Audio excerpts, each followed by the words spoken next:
Hey guys, it's Keto Connect. I'm Mega. I'm Matt. But we got a nice array of our supplements for you, and we're going to break down what we use, why we use it, and then you can get a better idea of whether you should be using them. And yeah. There's a few you should definitely be using probably, but don't feel intimidated. We have like a lot of stuff here. Yeah. I would say, you don't need most of it.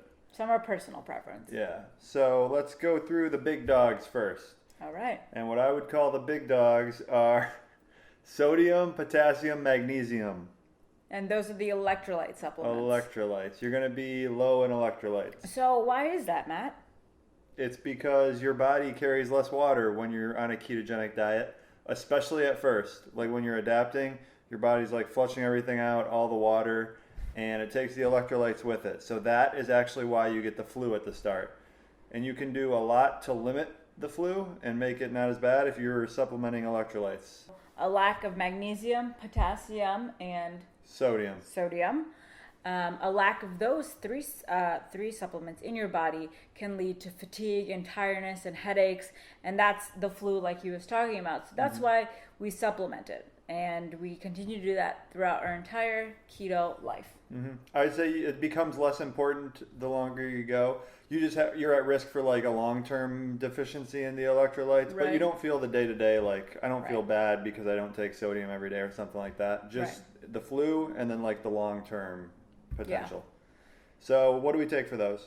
We where are our big guys? So we have our multi-day, right? Yeah, let's start with that. Just like a multivitamin to cover your bases. For her, for him. You know, I just kind of like scope out the profile and see if I make sure it doesn't conflict with the other things I am taking. So like if I'm taking a lot of potassium, for example, I want to make sure that this doesn't have also like, I'm not doubling my dose of potassium off the multivitamin. I want to just be sure of that. Right. And Matt got mine for me because I asked him to. So I'm sure he checked mine as well. And another thing I just want to say real quick is like I'm always experimenting and seeing what makes me feel good, and if I want to keep taking it, that's the main thing I do. Right. And it's kind of hard to tell with a lot of these. Like there's a lot of placebo going on. You might feel good for a few days. It's tough to tell really, but definitely potassium, magnesium, sodium. Right. And supplements aren't instant. Yeah, you got like build up a tolerance. Exactly. So that can be like 2 weeks even. So more than that.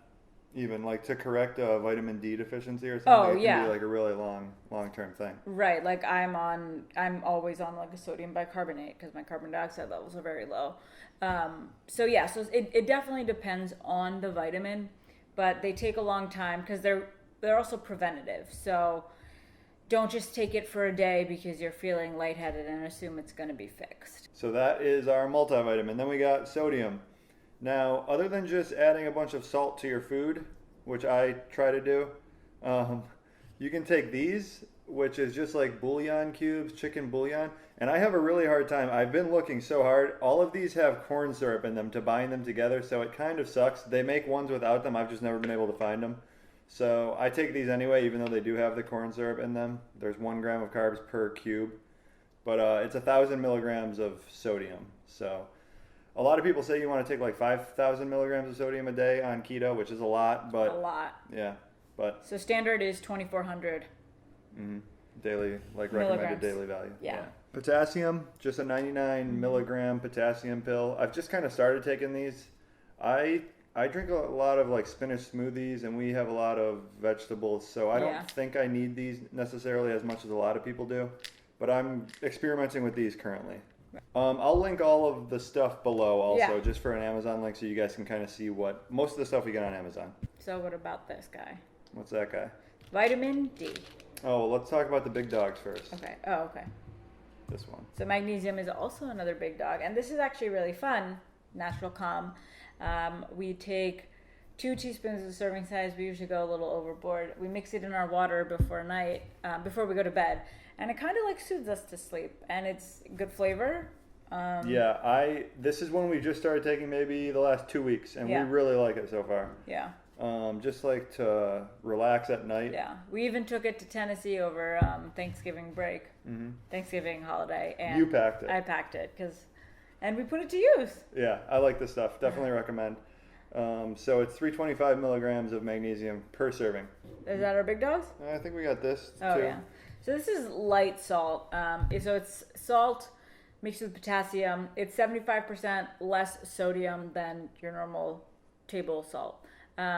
And what I like about it is because I'm not supposed to be intaking a lot of sodium. So this allows me to flavor my food, but also give me potassium and less sodium. Yep. So the benefit of this isn't, for us, for keto people at least, isn't that there is less sodium. It's just that there is potassium. Right. So regular salt, obviously, no potassium. So this is like half and half. Right. This is just mostly me. Yeah. No, I think it's good I would recommend this for most ketoers. Yeah. Just to get potassium. So this is 180 milligrams of potassium for a quarter teaspoon, and it's 140 milligrams of sodium. So you're about half and half. We got our pink salt. Pink salt. So the benefit about this is that it is 85% sodium, but then the other 15% is other minerals. So there's calcium, there's potassium, there's magnesium. The benefits of it are actually it rehydrates your body and it creates an electrolyte balance. So it's something that we hadn't learned about until we actually started doing keto and bought it. Yeah, we could use it more. Usually I'll just put it on, like if I'm doing like a dark chocolate sea salt type of thing, I'll use this. But we could incorporate it into our cooking more, definitely. Yeah, instead of the salt we have. So I take Cranberry Pills. I've been taking them for years now.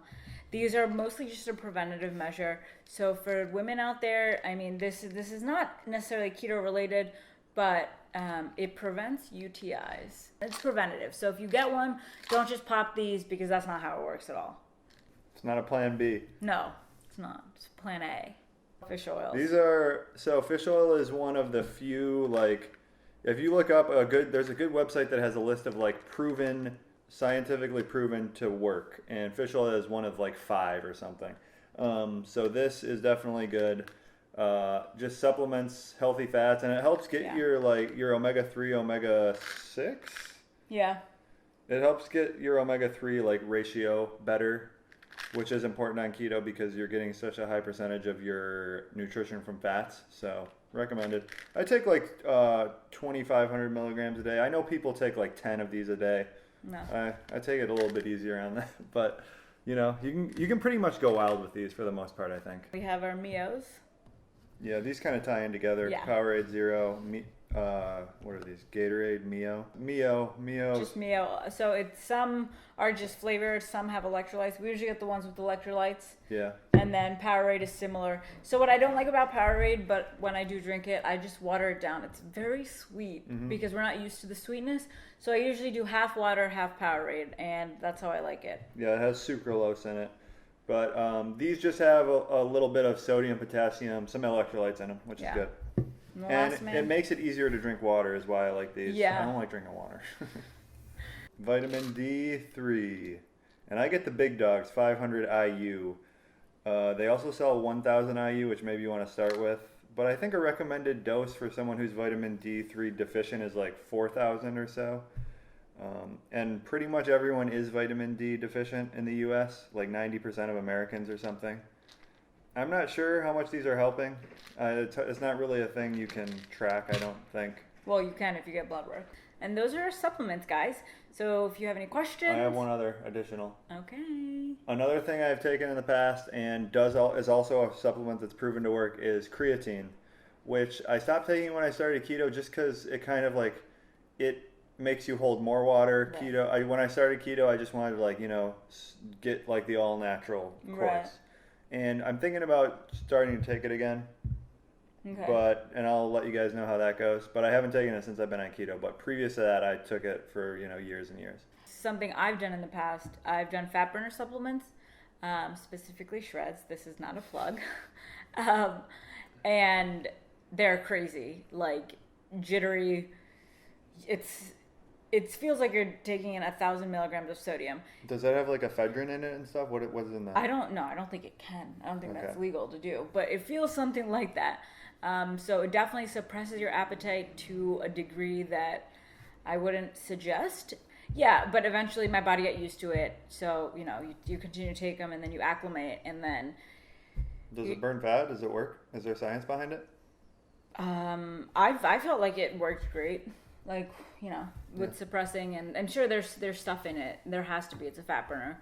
But yeah, I no longer take those because I'm eating fat to burn fat. Yeah. Another thing is caffeine. Take that every day. Coffee. Espresso shots. Yeah.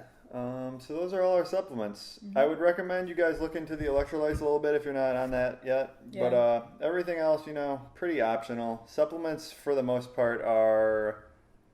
Personal choice. Personal choice, and also just a lot of sales and marketing. Unless you're preventing UTIs. See, that's sales and marketing right there. Oh, it is. Yeah, I'll link everything below, though. Definitely the ones that we recommend I'll put in the description. Yeah, these are, I guess, all these are stuff that I'm going to continue taking. And definitely. we always have in the house. Like, if we run, before we even run out, we get more. But this wasn't like we went out and just got all these right away. We've kind of like tested things, built up. Now this is like our go-to stuff. Yeah. So that is our video on supplements. Definitely let us know what you take, Yeah. and if you've seen proven or if you've seen benefits from them, because I'm interested in trying new things always. Absolutely. So subscribe. Stay tuned for more videos to come. Comment.